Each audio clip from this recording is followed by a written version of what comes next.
You know, Swami used to say to Shivangini, you are a unique disciple of mine. He used this word, unique disciple of mine. You know? And Swami doesn't call anybody a disciple easily. See, Swami used to say, I'll save you in the nick of time. He meant, or it sounded as if he meant to her and to you. Correct, correct. You're in 4th stage cancer, you're suffering enormously, and I will save you in the nick of time. And he said that before cancer came, and he said that while cancer was there. I don't know, at that time I used to sit in the bhajan hall, and I used to while sitting there, I'll close my eyes. As soon as I close my eyes, I used to have visions. It's amazing how many visions I had every day. So he came to you too. Right. My period started at that time. Yeah. This is close to her end. Her end, it's coming, and it's shifting. Whatever was shifting to me was shifting to me in that process, you know. Where does the joy and the bliss come from in the face of such a profound loss? How do you manage? See, I think, you know, a lot of us grieve for death or things that happen because we see the, what do you call the macro, we don't see the macro view, we see the micro view. Mm-hmm. In micro view, this whole world is real. In micro view, the pain is real. In micro view, the suffering is real. And in micro view, you cry, right? But have faith that there is a macro view, and the macro view can be attained. And the way to attain it is, as we talked about it, you need to start at the basic level of getting the virtues. And the way to get the virtues into you is sadhana and seva, which will bring you purity, which is virtues. And purity will beget you grace, and grace will take you all the way to the end. Welcome to the 5th and final part of the special Sojourn series, The Making of a Yogini. It's the story of Shivangini Bailey's 7-year spiritual journey with holy man Sri Sathya Sai Baba, and how he guided her to the state of Jivan Mukta, the conscious realm of perpetual self-realization, which lasted until her death, September 3rd, 2005. This story is mostly told by Shivangini's husband, Gyani, who arrived himself to the level of bliss, realization, in 2011.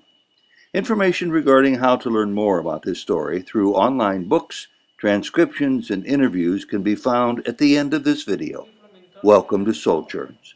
This interview was recorded in Midland, Michigan on August 17th, 2012.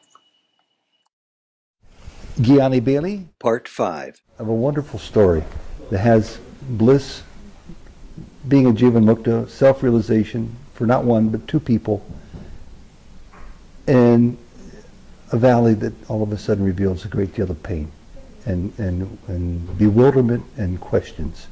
And that's where we are now. We're into the last 9 months, maybe as much as 12 months of the life of Shivangini before she succumbed to level 4 cancer. Okay. And I'm not quite sure how to start this. I'll just put the ball in your court and say, how long did it take for both of you to get into this swing that you were entering the last chapter, the last year, the last set of lessons from Swami, from Sai Baba, through Shivangini to you? Did it dawn on you quickly, or did it take a while for you to understand that you're in a very important but final chapter of this growth, this particular growth? See, I didn't think of final chapter. That's going to be the final chapter for me. If Shivangini knew it, she never told me, because it will be hard for me to take. See, Swami used to say, when he was going through that, when he had that pact with her, he made her have a pact with Swami, that she'll be whatever she's going to go through for the sake of uplifting others. She had that pact with Swami. He used to say, I'll save you in the nick of time. Oh, I'm so glad you brought that up. Right. It was so troubling for us on the outside. Right. I'll save you, literally. He meant, or it sounded as if he meant to her and to you. Correct, correct. You're in 4th stage cancer, you're suffering enormously, and I will save you in the nick of time. And he said that before cancer came, and he said that while cancer was there. I'll save you in the nick of time. So he said it more than once. More than once. It's not just once. Okay? And it went through more than once, so that confidence helped me, that I know I'm going through a difficult time, I have to bear it, but once I bear it, we come to the end, he's going to save her in the nick of time. Because he said, not once, not twice, even more than 2 times, 3, 4 times he said that. And it's in the second book, if one reads it carefully. The second book's title is, again? A Making of a Yogini. And the first book's title again is? Inner Experiences. For those who are just seeing this installment only? Right. Okay, so it's in the second book. Second book, it says, I'll save you in the nick of time. And I had that confidence that, she'll go through all this suffering, but she'll come out of it. So that was one. But in spite of that also, sometimes you lose a heart a little bit. So you go through these ups and downs personally also. And one time she was lying down upstairs in the bedroom and she was having this pain, and I was there, and I told her, I have read enough about Jivan Muktas by now. You have the Atmic power in you enough if you can focus and concentrate in your meditation on your tumor, you can cure it yourself. Because I have that much confidence in what I read, right? Wow. She won't do anything, because she always goes by what Swami sanctions, right?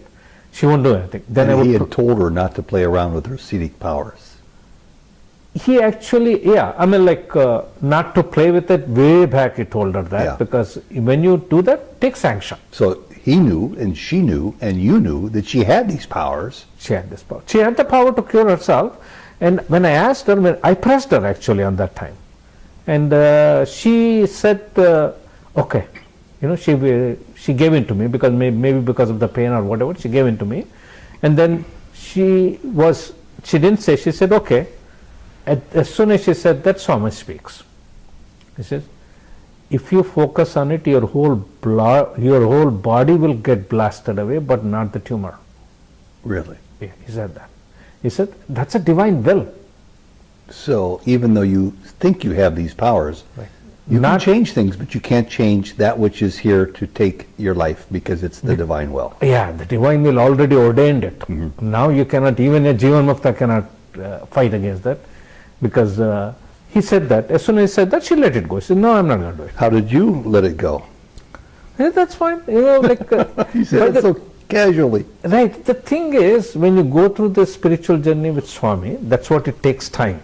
Anybody who enters into it, Swami won't subject them to that.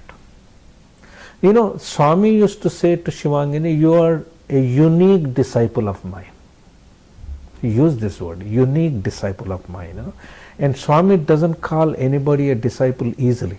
Anybody who has read Swami's literature or heard Swami stories will know that Swami doesn't call anybody disciple easily. I don't think he probably uses the word unique very often. No. He doesn't use that, and he told her that you are a unique disciple of mine, and also, like one time she has a meditation vision where she sees Lord Shiva. In front of him there are about 15 people sitting, and she sees herself and me, both of us enter into that. We sit in front of Lord Shiva, and then all of them are meditating. Now these are all the guru path, The Lord Shiva is known to be the guru of gurus, because he is the one who makes gurus, the one who are spiritual teachers, And the people are sitting there, and she closes her eyes and goes into meditation. That's what they do, sitting in front of him. When she goes into meditation, you know what Lord Shiva says to her? Nobody sits in front of me the way you do. And what he meant is, the way she can go into stillness in her was something unique. And now that I cannot judge, because it's an internal thing. Only he would know, right? Mm-hmm. And he made that comment. So coming back to Swami saying unique disciple, maybe it's all put together, all of them connect together, right? So that's one thing which in February, March of 2005, that's 4 months into cancer now, right? We had that episode, and then one time we did not want to go for, we were sitting, both of us were in the, she moved from upstairs to downstairs because the wounds due to cancer were getting bigger, and she didn't have the energy to go up and down in the day. So we moved her into the downstairs bedroom, and I used to sleep in the same room at that time with her, because in case if she needs something. And so she was like, she moved down there, Both of us were sitting there that evening. Suddenly, as we are sitting there, very loudly we hear Om. You hear Om. And she looks at me, I look at her at that time. You both hear it. Yeah, both. I asked her, did you hear that? No, she said, no, I asked her because she was being in the state she was in. She was used to be quiet. And I asked her, did you hear what I heard? I said, yeah, I heard it. I said, let me go check. I walked through all the bedroom and downstairs. Seemed like it was coming from basement because that's where we have this bhajan hall where we do Baba's bhajans and all the other activities there. I went and checked if is there anything which is not working right, which could it wasn't the furnace, something similar, right? The plumbing, some sound like that it could come, right? Nothing was there. So that was one thing which happened along the way. And then he would converse with her. One time he had said, okay, ask me questions. Interesting is she had a question and answer with Swami for a full 20 minutes and she kept uttering the answers. I'm standing there writing them. And he walks her through, what is your question? So this thing, that thing, that thing, that so thing. So you would get maybe up to 7 words at a time. She'd get 20 minutes worth of answers. Oh, easily. That's the kind of connection she had with that. So she went through all that phase in that time. Then at that time, both of us decided that we'll go to Puttaparthi, go sit there till she gets cured. So both of us go to Puttaparthi. We were there in Puttaparthi for 1 whole month. She would sit in the darshan lines, wait for Swami comes, Swami goes. We see that, and she tells the volunteers that she's having cancer and she needs to see Swami closely. So they put her in the front line, and yet Swami comes, Swami goes. He just looks at her while going. That's about it, right? I would have thought that might make her upset or angry, or you. I don't know. At that time, I used to sit in the bhajan hall, and I used to while sitting there, I'll close my eyes. As soon as I close my eyes, I used to have visions. It's amazing how many visions I had every day. So he came to you too. Right. My period started at that time. Yeah. If you want to think of it, that seeing visions increased dramatically at that time. It's amazing what I saw at that time. This is close to her end. Her end, it's coming and it's shifting. Whatever was shifting to me was shifting to me in that process, And then it goes on, we stay there all the time, and then she decides, no, we'll go back to USA. And before we go, we went and saw my parents in Hyderabad. And then from there we went and saw her parents. Actually her mom, her brother came and stayed with us in Puttaparthi, waiting for Swami to cure. For 15 days they were there. And they were fully aware of her seriousness. Fully aware of her condition, and her brother used to say, if Swami cures Shivangini, I'll become the greatest follower of Swami. And he is not a follower of Swami. Okay. He used to make that statement. And Swami, one time says, then Shivangini, as soon as he said that, Shivangini asked internally, so Swami, what are you going to do? That's what Ashok Bhai Sahib is saying. Yeah. And Swami said, oh, I'll cure him and make him my devotee. Right? He said that at that time. I met Ashok, her brother, in Singapore. Right. Right, you did. He had some strength about him about these things too. Absolutely. He had the strength. He is a very strong personality. Oh, he is? Yeah. He's a high D, I call him, Yeah. So we went through all that process. Then we came back from there. And interestingly, around June time frame, there was a bhajan which was done. I have photographs even today. I don't look at them much. But the pictures of her wound, both of them which grew out from her neck, I would say about 1.5 inch higher than her neck. It already grew that big. I have seen it go down to almost like 2 or 3 millimeters. So, it went down. So there was a reaction taking place. There was for some time, and we were so excited because we did one bhajan for her at our home. A lot of people came for, which is we call the curing bhajans, Sure. For her illness. Her healing. For her healing bhajans. Yeah. And we did it the first round.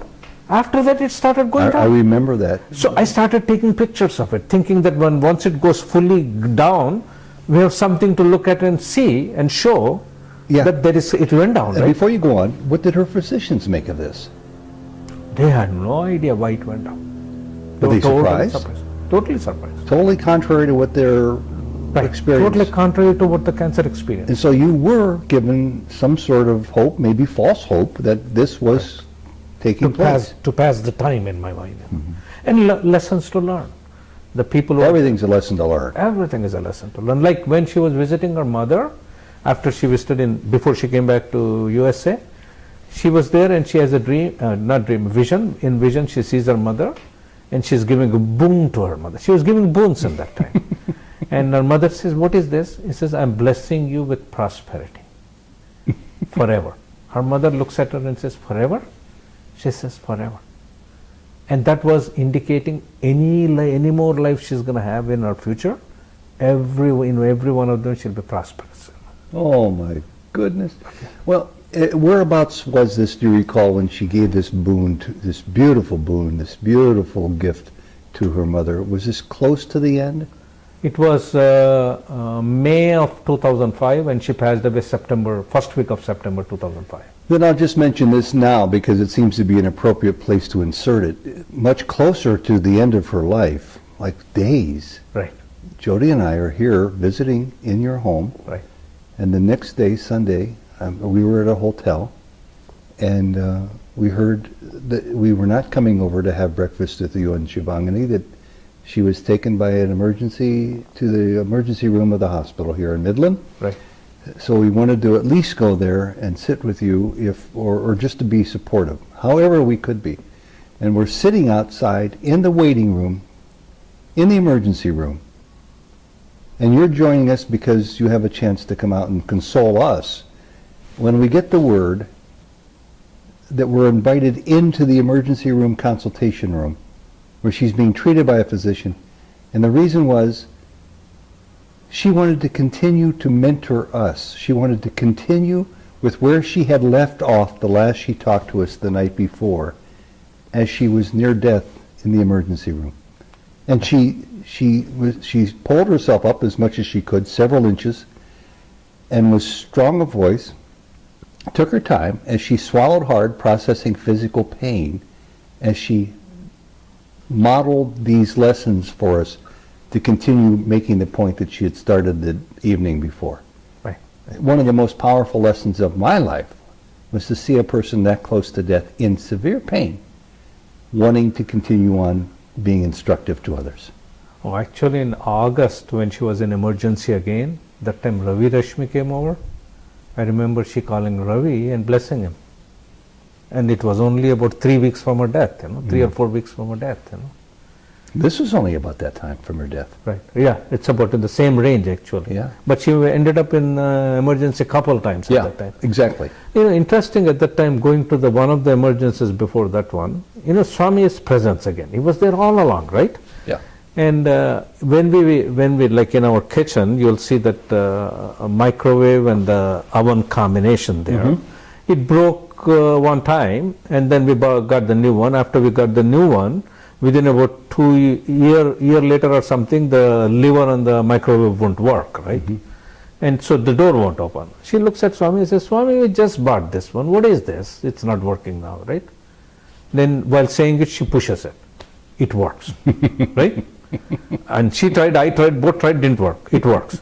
Now even till today it works. This is 7 years after she passed away, right?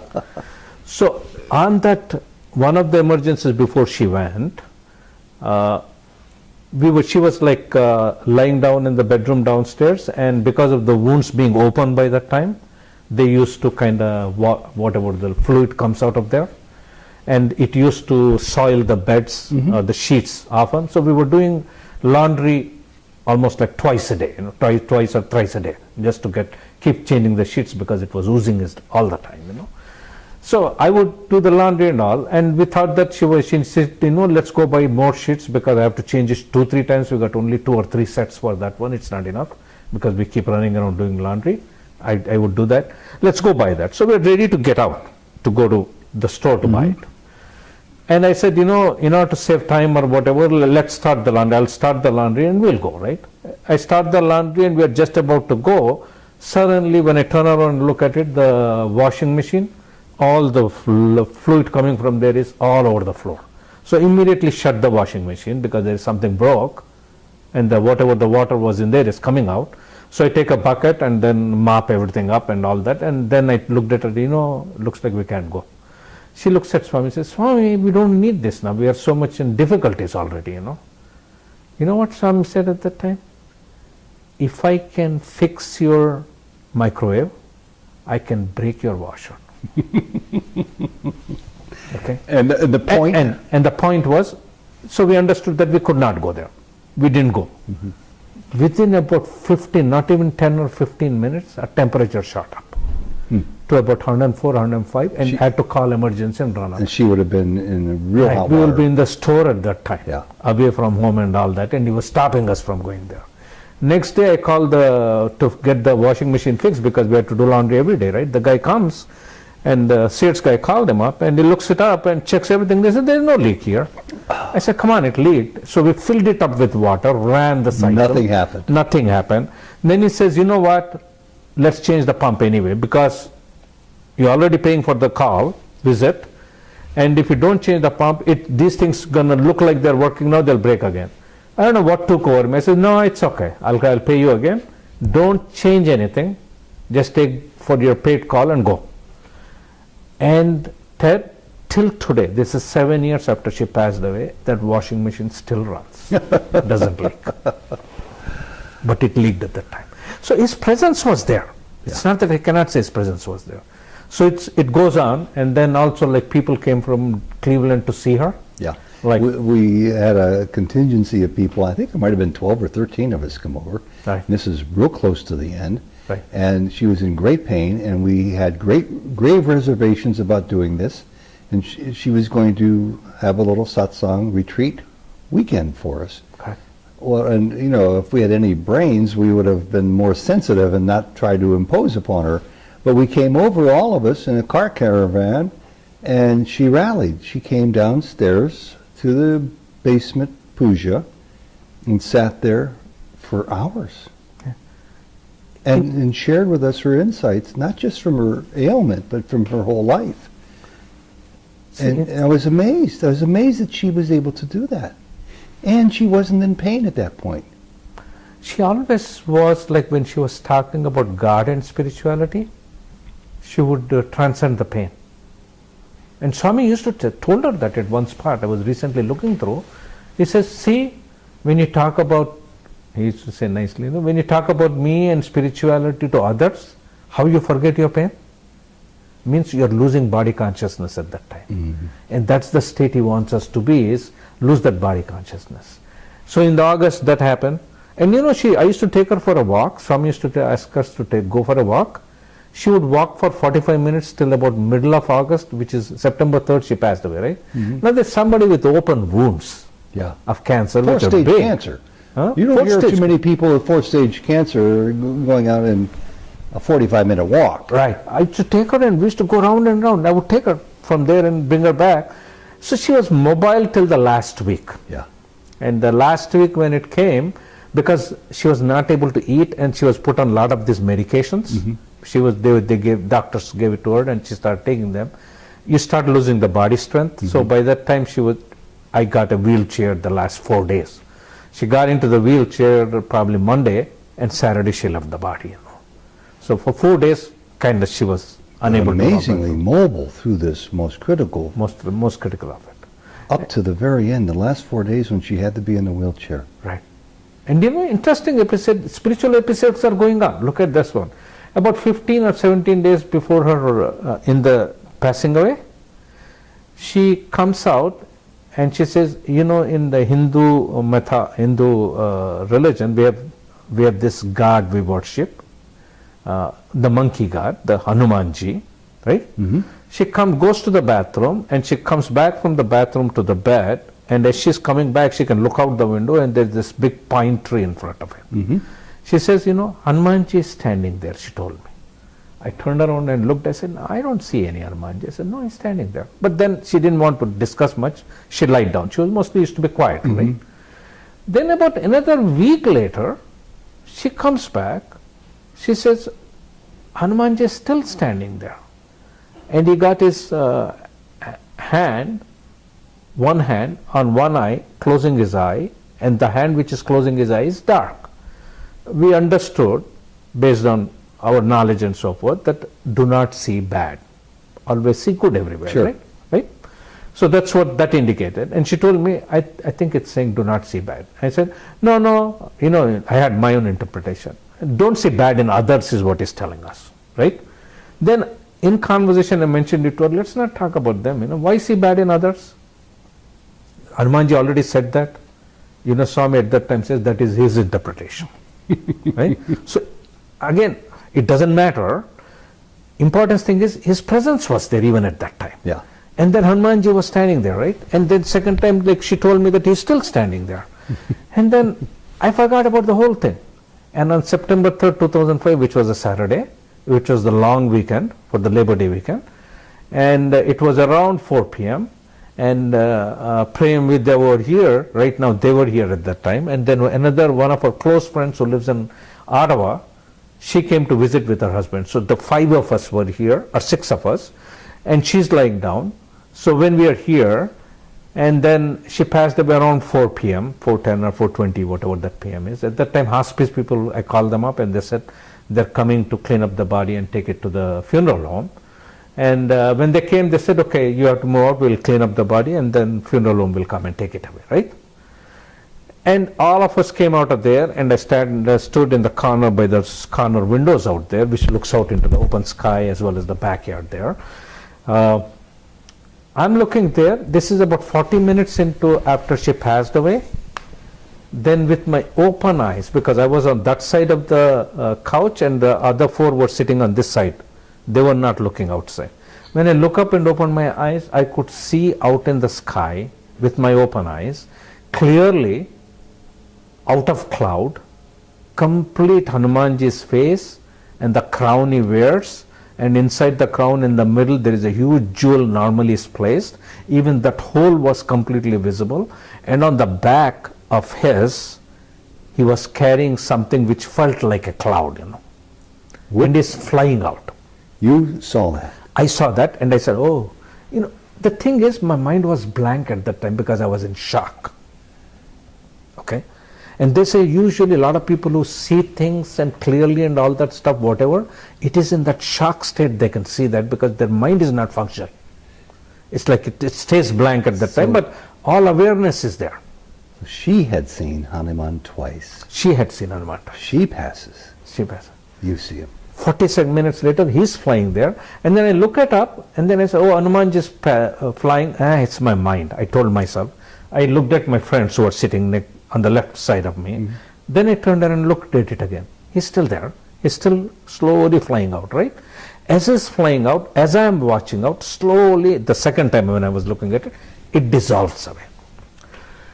Now, interestingly, we talked about some of our previous lives and all that one. In our last life, the one who was her brother and mother, both are born in this life, and one of them is a far cousin of hers who lives in Michigan, and the last life brother is also born, who also lives in Michigan. Both of them know each other, and that person is also spiritually very evolved, and that person in this life who are friends to us, later on after she passed away, I mentioned it to him that Hanumanji came and took her away because I saw it with my own eyes, right? Now that person that night went into meditation actually, and he has connection, internal connection with Swami, like quite a few people we talk about, and he asked the question, what happened there? I mean, I'm very perturbed because he was very perturbed, although she has no relation in this life, but it was from past life, and he was very perturbed. Then he says, as he was there, he has a vision where Hanumanji comes in white hair. Now, there are Hanumanji pictures out there which show him in a grey kind of he's got grey hair, which more like a very calm kind of a pastor of his. He says, in his vision, Hanumanji took him, brought him to the room here, and he saw Shivangani, and he saw Shivangani's soul come out of there. And he says, you were standing there, he tells me. You were standing there. But her soul, when it came out, it felt like a cloud. Oh my goodness. And then when I think about it is when I watched there, that's what I saw, the cloud he was carrying on his back. That is her soul.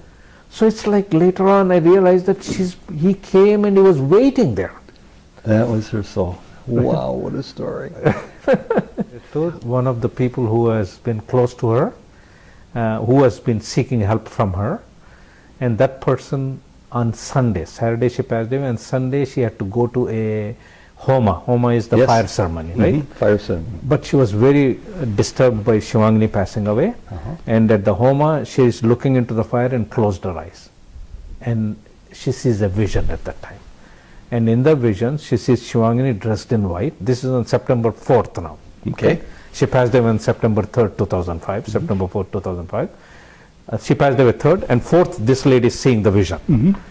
She sees in her vision a marble path in a garden, marble stone path, walking path in a garden, and Shivangani was completely dressed in white, totally hale and healthy, walking down.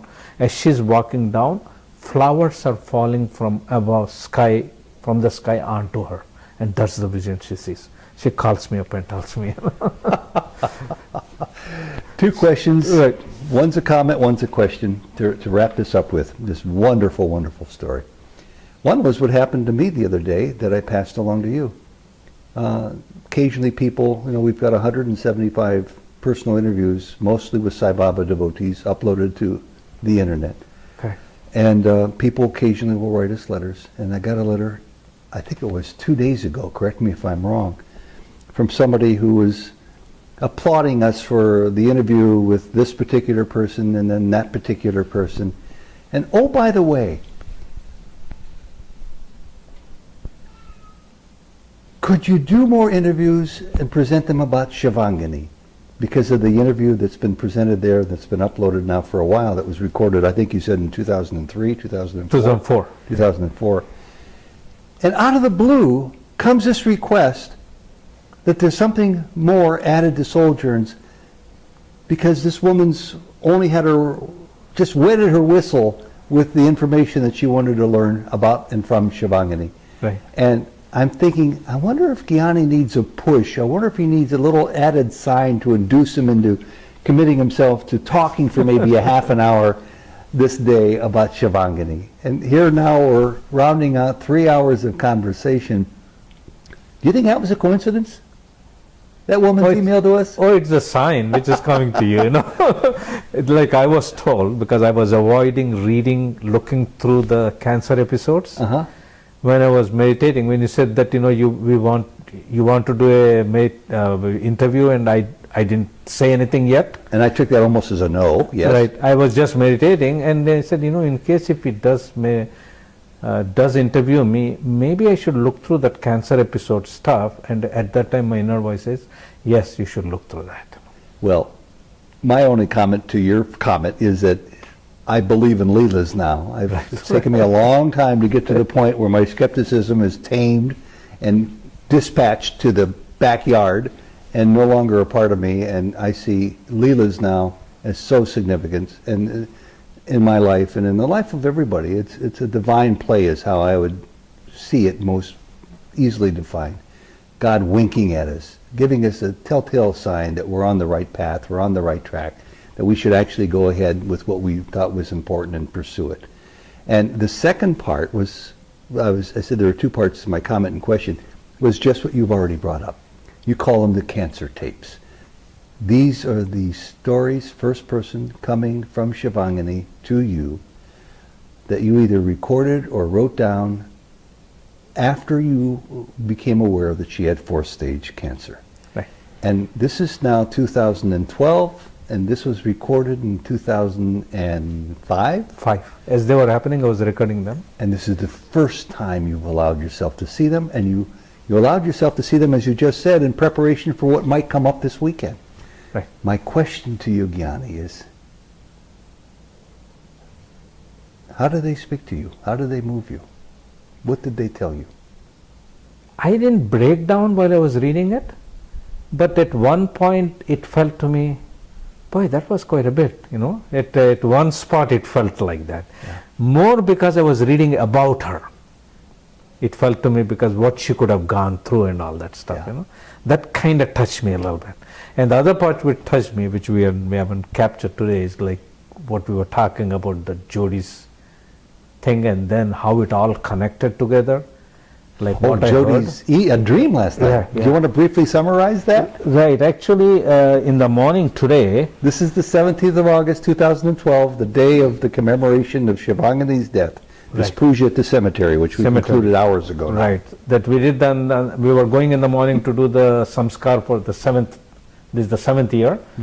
And where Jody had a dream last night, actually early morning. And Jody's down in Destin, Florida. She couldn't be here with us. She couldn't be here with us. She was missing us, and she was thinking about Shivangani, and she sees in her dream that she's gone to a house which is fairly old, and Gyani was with her. And while she was there, Gyani for some reason leaves quietly, and then a little later I show up back again in that house with Shivangani with me. And you came from? A prison. A prison. Because I went to a prison and brought her to that house. Where she had been staying. Where she had been staying, and she was dressed in green and auburn hair, and she was wrote a lot of detail, and she was radiating, and Shivangani looked happy, smiling and everything else. And it was as if she had been just released from prison. Correct. She was, Jody wrote down these words that as if she's just been released from prison and she was doing time for somebody else. These are the words she used. And that struck such a note to me, you won't believe it, because on September 3rd she passed away. On September 24th, which is a Sunday, I think 24th is Sunday. Yeah. On September 24th, I was coming back from Detroit, from Prem's home, back home. While coming back, I missed her and I was crying in the car. I come home, I go to sleep, and 25th morning I'm meditating. In the meditating, I hear very clearly, it says, I'll take the burden of your karma. The reason you was stressed like that, right? So say that again. First of all, before you say it, you're not quite sure if that was the voice of Shivangani or the voice of Sai Baba or your own inner voice, which is both of them. Both of them. Yeah. It is my inner voice, I thought at that time. Then I thought, oh no, my mind is acting up, because Baba said that to her early on, when in 97, 98, I'm taking the burden of your karma. But say it to the camera like you said it to me today. Right. It's actually, but this thing which I heard, it says, I'll take the burden of your karma. You know, your was so stressed that I wrote in my own logs with capital your. That's how I remembered everything, you know. And I thought it was my mind acting up, and I asked Swami to give me a sign, and then Swami appears in the vision. He blesses me, right? So I said, oh, it is real, so it is taking my karma, right? I totally forgot about this till I read this one, right? And then that is September 25th morning, right? On September 26th, which is 25th night, I have a dream. In that dream, Shivangani is driving our blue car. I am sitting in the passenger seat in the back, which is highly unusual. Yeah. Either I sit in the back next to her, but most of the times when both of us are there, I am the one who's driving, because she didn't like driving, you know. But in this case, she is driving the car, and she's driving through a tunnel. Okay. And the dream ends in there. And Swami, based on whatever Swami taught us, whenever you see something like that one, this car or a bicycle or walking or a plane is nothing but spiritual journey in this life, and the transportation indicates the speed with which it's going, and tunnel indicates internal, which is meditational path. So, and also she's the driver. So what I understood from that was that my spiritual journey, she's driving it. Now this is day after I heard, I'm taking the burden of your karma. And then now, today in the morning, Jody's dream in Destin, Florida. Right before the puja, Right the before cemetery the in puja, Midland, Michigan. Right. And she shows up, and she's coming back from this prison where she did time for somebody else. Maybe you. Everything, of course. I mean, now it adds up. All of the everything adds up together, and that made me bring a little tear into my eye. You know, he said, "What a sacrifice!" You know, look at the sacrifice. This has been a beautiful story. I'm struck with the final couple of observations. How many people would expect to see Gyani continually with many, many tears in his eyes, quite sad, quite forlorn? But you're the opposite. You're the polar opposite of that, year after year after year, with the few exceptions, such as the one you just mentioned. Right. Where does the joy and the bliss come from in the face of such a profound loss? How do you manage? See, I think, a lot of us grieve for death or things that happen because we see the, the macro, we don't see the macro view, we see the micro view. In micro view, this whole world is real. In micro view, the pain is real. In micro view, the suffering is real. And in micro view, you cry, right? But when you see the macro view, and I've been shown the macro view so long now, and after having that, what you call September 6, 2011 experience of 20 seconds, where I could be one with that cosmic eye. Well, and briefly say a little bit more about that, because maybe people didn't see that interview when you talked about it. In that interview, for 20 seconds, where I was contemplating in the meditation, a dream I had. In that dream, there were a lot of people were doing activity, and I was there present there doing some activity, and I did some gestures in there, because it's not important what the dream is. But later, when I was contemplating why was I dreaming, what is this dream is all about, at that time, I don't know what happened, suddenly my eye disappeared. That scene is in front of me, and the eye disappears, and then I'm suddenly with a huge, massive, endless cosmic eye. I call it the I, not the I, this I, but the individual I, the ego I versus the cosmic I, right? I see the cosmic I, and not only, I don't see, I am one with the cosmic I. That's the only way you would know that it is cosmic I, is you become one with it. And not only that, I'm looking down and the whole scene is there. I could not recognize myself in it, except the gesture I made. Based on the gesture I remember, oh, that was where my little I was, right? But I could not tell that it was me there. And I also knew that the rest of the people who were in that whole scene, everybody's I is this only one cosmic I which I became. And this happened, just to fill in for those who September 6, may not have seen the first installment of this trilogy of Shivangani's story, after you experienced self-realization, which you detailed in your interview that's posted on Sojourns. So this happened afterwards. So you had tremendous boons that you've merited, and it's brought you all the way up to this point that I was originally talking about when you started this answer, about how free you appear to be of what I would call grief, mourning, sadness, tears. Your final comment, sum it up. Help us derive meaning for our own lives. Those of us who are watching, coming from the pain that we see with the opposite of the macro view, the micro view of our lives. Sum it up and help us to find the space to allow more hope into our lives, that there is a macro view. See, there is a macro view.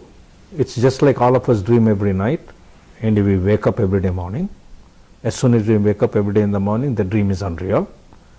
This macro view is also a dream we are going through right now. But while in the dream, it is all real. Like every dream you have every night, no matter how much you tell the guy in the dream, remember, even if I'm going to bed tonight and I tell my dream tonight, it is not real, don't believe it. Yet I'll have a dream, I'll believe that it is.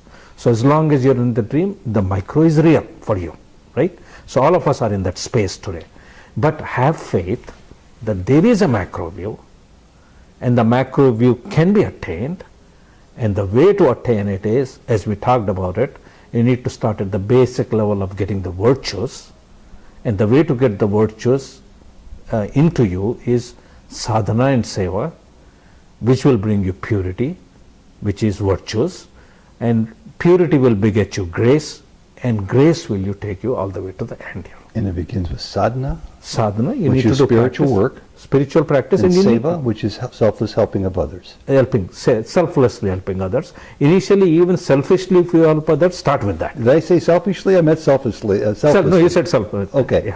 Yeah. So those two are the foundation.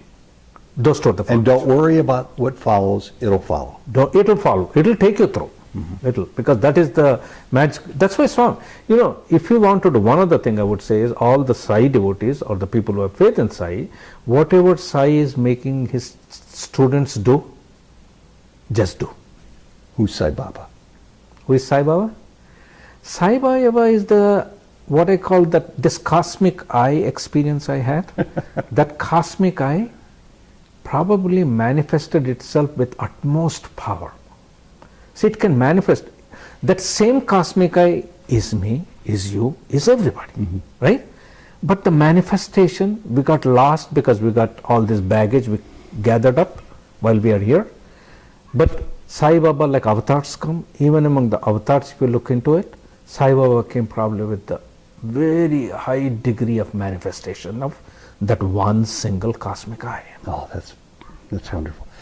Gyani, I don't say this very often. I don't think I've ever said it. We love you. Thank you. I love you all. Sai Ram. Sai Ram.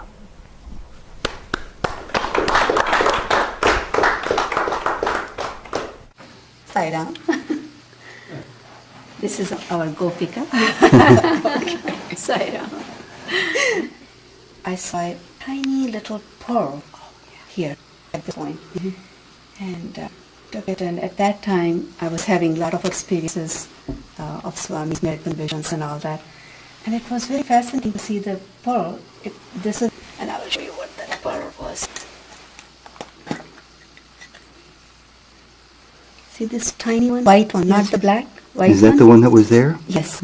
And we found it on Gurniva Day. Now, if you look at the size of this versus this one, it's quite different, right? And I found it. I asked family, where did this come from? Did you guys see it? And did anybody place it? No. So we took this pearl and I put it aside. And this is interesting. And I talked to a friend of mine who I used to share my experiences with. I said, guess what? I found a tiny, tiny pearl there in the shrine. And she says, oh, nice. I would like to come and see your pearl. I said, there's not a whole lot to see. It's so small, tiny. She says, no, I still like to see if it's divine, right? Then I was talking to her on the phone before going to sleep. Next day morning I wake up and I go in my bathroom there, and by the sink there's a drawer where you keep your toothbrush and paste and all that. I open the drawer and I find there this. I will open these things to show it to you. This I have locked it. There's a story why I have locked this, but this black portion of it, this black drawer, I had that in there, in my drawer. And as I look at it, I said, where did this come from now? And I'm sure, looking at it and asking Gyani, do you know where did this come from? Because toothbrush, toothpaste, you use it every day, every time, And if it was there, I would have noticed it before. Sure, you would have put it in there yourself. So I said, I don't know. Then as I'm picking it up, Swami goes inside. Last night you were complaining that the pearl I gave you was too small. Here is a big one. And this is what he gave. Is that a pearl? I don't know. I don't know. It could be not. But the story is long and very interesting. And so you put them both together? Yeah. See what happened then. The story goes on like this. And it's a real one, fun story.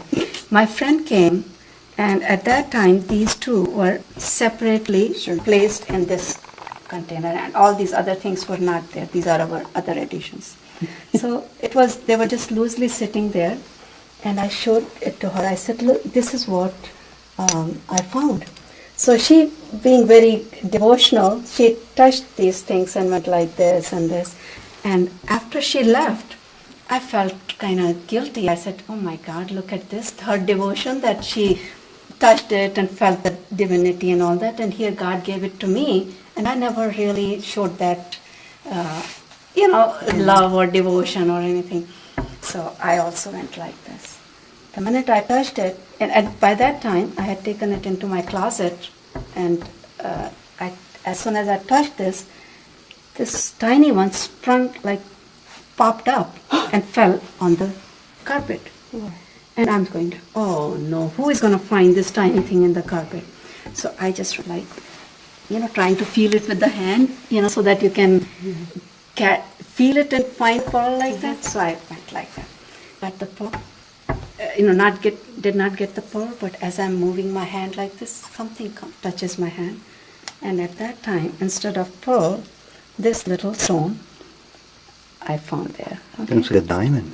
It looks like diamond. I don't care whether it's real or not. That's not the point. Swami told me that later. The point was that I found this.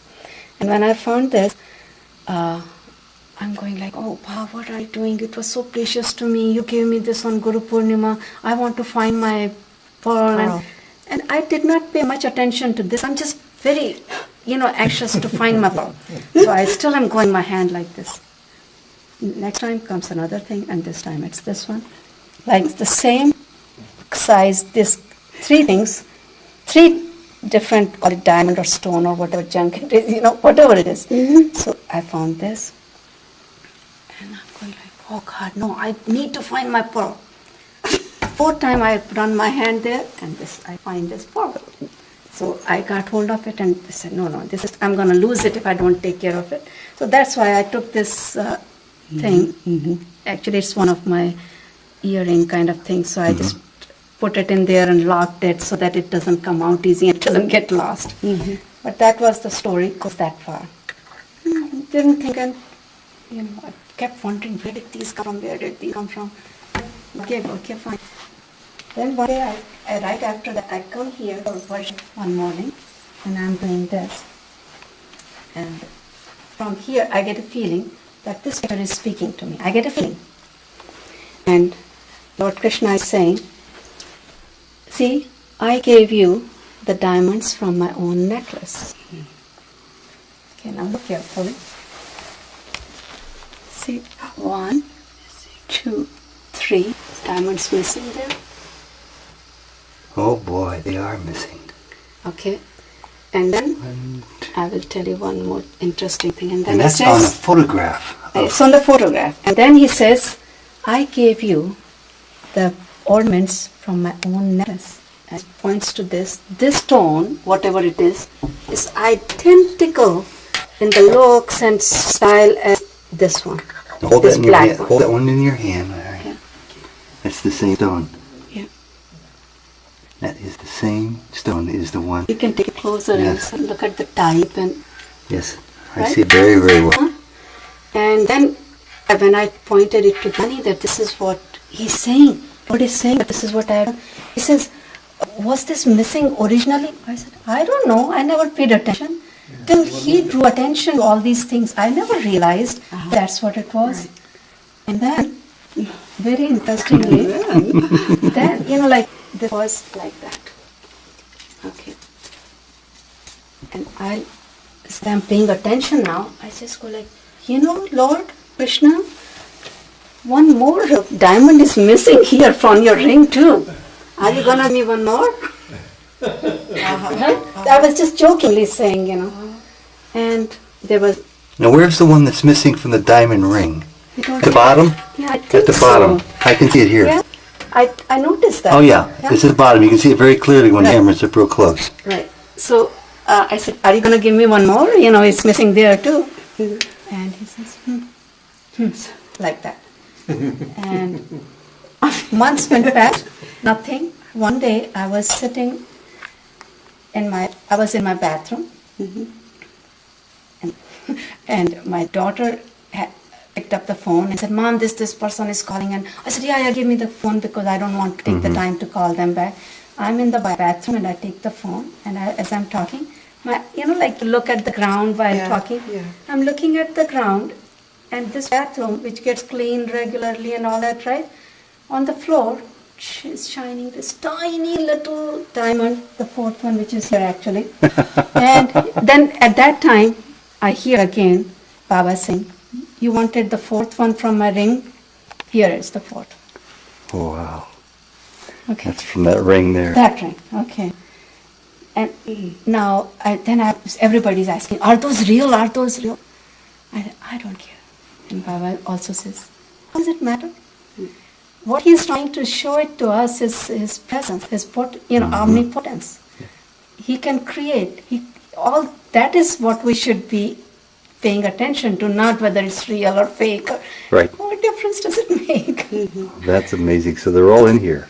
All in here. And then one more story, Okay. totally different.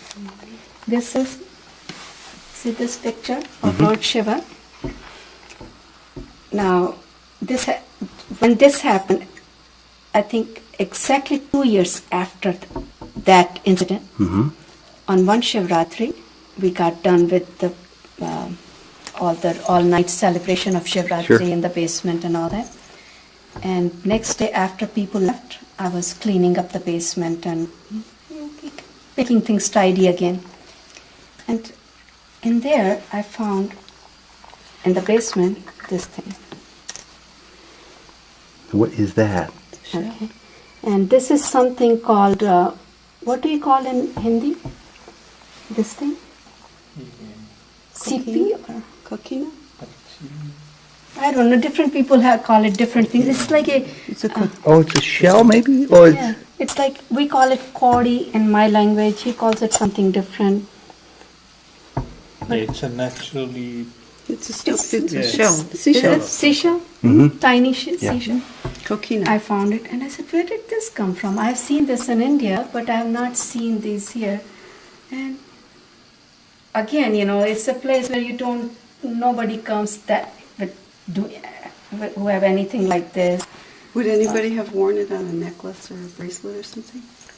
I found out that somebody I know wore it, who is this Lord.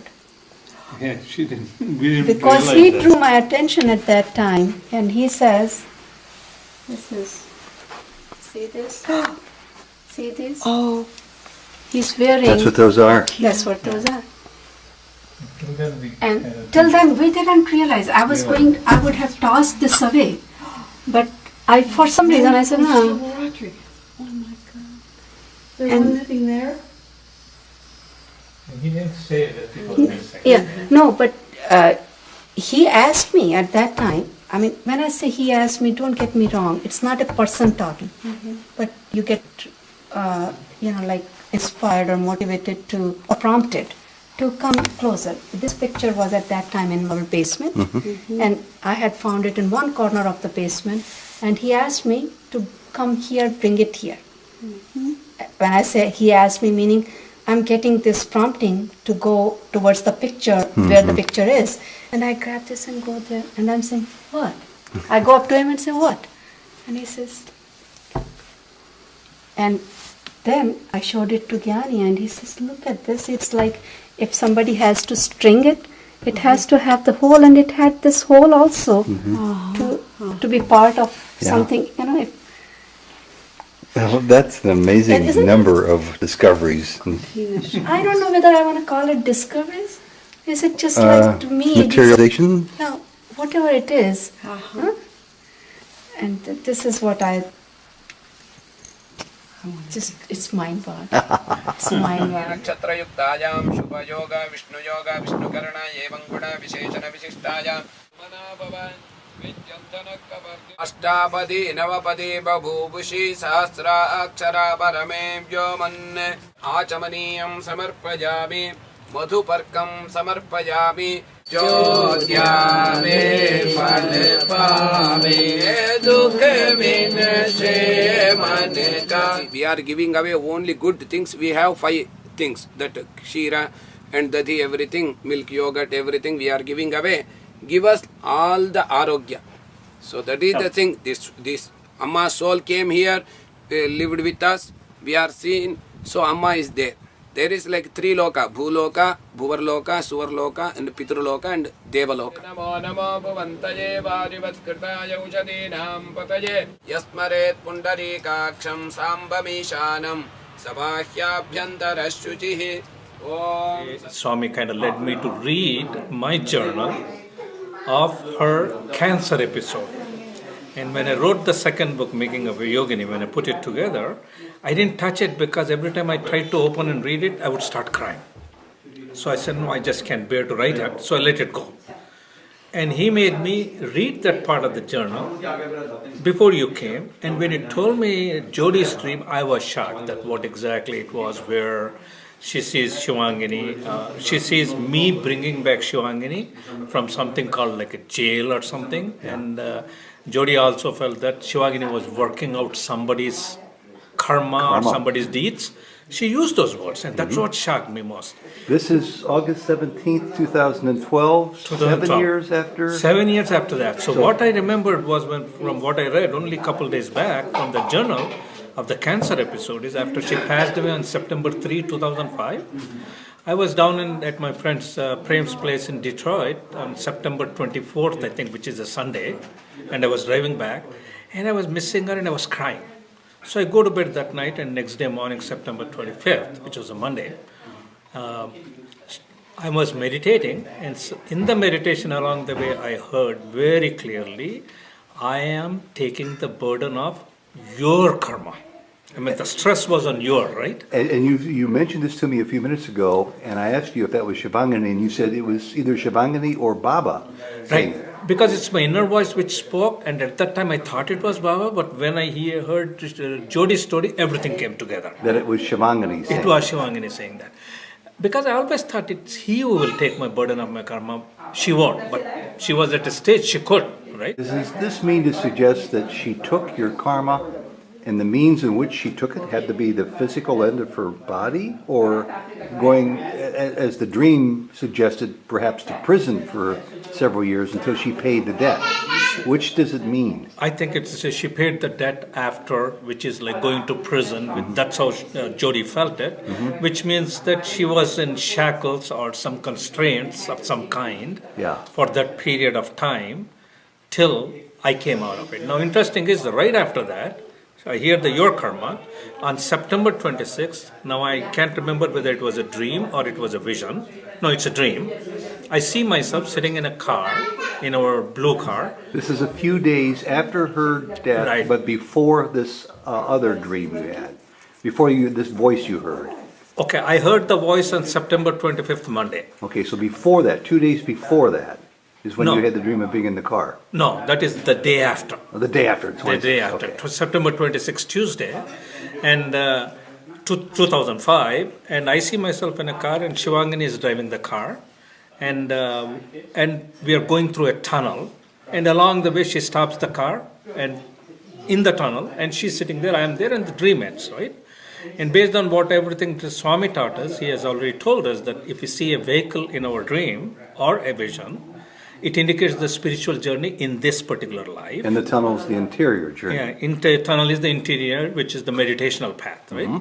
So she's driving my meditational path journey, and she was driving the car, and she was taking me through. So it was right after taking my karma, she started driving my journey, right? And then in May 25th or 26th in 2008, that is almost like 3 years later, right? She's driving the car. I'm again sitting in the same car, but right next to her this time. And this time while she's driving me, she runs through a red light. And I look at her, I said, what's the matter with you? You just ran through the red light, right? And she looks at me and says that I'm very tired. Then I tell her, it's okay, I'll drive now. Okay? So that's when what she took for me, she handed it back to me on May 26th, right? But I never understood that she took the burden of my karma. I always thought Baba took the burden of my karma. But today, Jodi's dream tells me. So the pieces are coming together more clearly. I was shocked when I heard it. So what greater gift can any being give another? What? What greater gift, I'm guessing, can any being give another being? Right. I mean, it's a sacrifice. If anybody does for anybody, that's the highest sacrifice, taking the burden of somebody else's karma. That's not easy. So before we went to today's puja at the cemetery, Right. commemoration of Shivangani's death, the purpose of her life, the recycling of life's greatest elements, as they all fit into the grand divine plan. And I told you about the dream that Jodi had, which she just emailed to me, about Shivangani coming back, beautiful and radiant, and from a jail with you. With me. Yeah. It all fits together. It all fits together. Yes, perfectly. And one last question. These little puzzle pieces that sometimes any of us can receive, you seem to be given them with great regularity, but it doesn't mean that they all make sense the minute you receive another sign or another arrow pointing to this direction or that direction. Right. Do you always have confidence that ultimately you will find out what all these puzzle pieces mean? I have found them out enough by now to have confidence that it will come together. And interesting thing is, whoever has, a lot of people have these experiences, it's very important that they need to log them down, because you will not be able to connect otherwise. But till I read it, I could not connect it, because I went back and read that log which I had. So thank goodness you did write it down Absolutely. at the time. And thank double goodness that you read it just before this Right. week. I was led to. Here now the divine hand, you can see it very clearly. It leads you up to, because as he was coming, I was meditating, and in the meditation I said, I have not read Shivangini's cancer episode, 9 months of her journey, 8 or 9 months. And those are unpublished. You didn't have the heart. Unpublished. You didn't have the heart to look at them, let alone to print Long them. time I avoided them, Yeah. right? And I said, no, he's coming, let me look at it. I thought to myself, and at that time I hear, yes, go ahead and look at them, right? And I knew it. So I actually just completed reading it before you coming in. And then I came across this. I was shocked when I read that. Then hearing Jodi's dream, that everything added up, like the puzzle came together. Well, let me ask you the $64 question. Yes. You put together all of the experiences of her life wonderfully in the books that you produced, of Baba coming to her and everything else. And it's very understandable why you couldn't even look at these latter editions after knowing of her physical disease, but you've now looked at them. So the question is, are you considering publishing them? I have not thought about it because I don't mind publishing them. But there are some things in there which could be a little bit more personal. Can't you edit those out? Right, I could. I remind you of words I heard from a man. I think I heard him say these words in this house an hour ago, that you prompted Shivangini to share her story. Correct. So that others could learn how to grow themselves on their spiritual path. I did that. So maybe the man who uttered those words has to follow those words. I got to. But the whole context for a book need to come, because that 8-9 months will not make a book. It's like, if you want to publish, it got to be something overall picture coming together. Maybe someday, if I write down my own journey, I can write there very clearly who started it, how it started. There you go. And everything in there, There you go. Right. A man who came from relative disease, I use that word carefully, or disinterest might be even a better word, about the spiritual realm that's larger than the known universe, who came to Baba's side as a result of his wife Shivangini's loving interest, who has now found realization. I think it's about time for a book. On your own life. My own life. Okay. Okay. Actually, interestingly, you say that. I got to mention something what Swami said when Shivangini was here. She said that I will write one.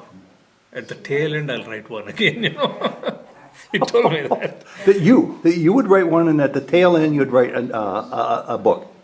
At the tail, somewhere along the way, whatever the tail end means. What that means. He did say that, he did name the title to it that time, but I don't know at this point. Oh, come on. He said to her that you would write a book. He said to her that I would write a book. Yeah. Well, then what are you waiting for? True. Thanks, Gyani. All right. Durga Lakshmi Saraswati Sai Jagan Mata. Jai Durga Lakshmi Saraswati Sai Jagan Mata. Sai Jagan Mata Mam Pahi Jagan Mata. Sai Jagan Mata Mam Pahi Jagan Mata.